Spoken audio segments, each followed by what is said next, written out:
পরিচালক মোহিত সুরি আবারও প্রমাণ করলেন, গল্প যতই পুরনো হোক, উপস্থাপন ঠিক থাকলে সিনেমা দর্শক মাতাতেই পারে। আর সেই কারণেই সাইয়ারা এখন ভাইরাল রিলস, ট্রেন্ডিং টিকটক আর আলোচনার কেন্দ্রে। ভালোবাসা, গান আর আবেগ, এই তিনে ভর করেই বলিউডে জায়গা করে নিয়েছে নতুন এক নাম সাইয়ারা। মাহমুদুর রহমানের পাঠানো তথ্যচিত্রে দেখুন বিস্তারিত। গল্পটা শুনতে চেনা, কিন্তু উপস্থাপনায় নতুনত্ব। একটা ফোন কল ভেঙে দেয় বাণী বাত্রার বিয়ে। 6 মাস পর সাংবাদিক হিসেবে নতুনভাবে পথ চলা শুরু করে সে। কিন্তু অফিসে প্রথম দিনেই দেখা হয়ে যায় এক বদমেজাজি উঠতি গায়ক ক্রিশ কাপুরের সাথে। ধীরে ধীরে বন্ধুত্ব, প্রেম আর তারপর এক কঠিন সত্যি এসে ওলটপালট করে দেয় তাদের জীবন। প্রেম, বিচ্ছেদ এবং হৃদয় বিদারক ঘটনাকে কেন্দ্র করে নির্মিত হয়েছে সাইয়ারা 45 কোটি টাকার বাজেটে। সাইয়ারা মুক্তির প্রথম দিনেই তুলে নেয় 20 কোটি রুপি।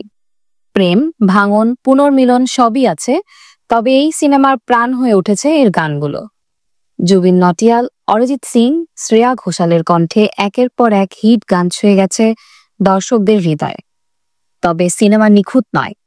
দ্বিতীয়ার্ধে গতি কমে যায়, কিছু চরিত্রের উপস্থিতি মনে হয় অপ্রয়োজনীয়।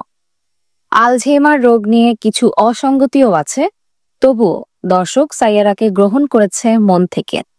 আর তার পেছনে সবচেয়ে বড় হাত ইমোশন। সাইয়ারা হয়তো সিনেপ্রেমীদের নতুন করে কিছু দেয় না, কিন্তু একটি পরিপূর্ণ আবেগ দেয়। একটি ভালোবাসার গল্প, যেখানে একজন প্রেমিক প্রেমিকার স্মৃতিতে বেঁচে থাকতে নিজের সবকিছু ছেড়ে দিতে পারে। এই আবেগই সিনেমার মূল সম্পদ।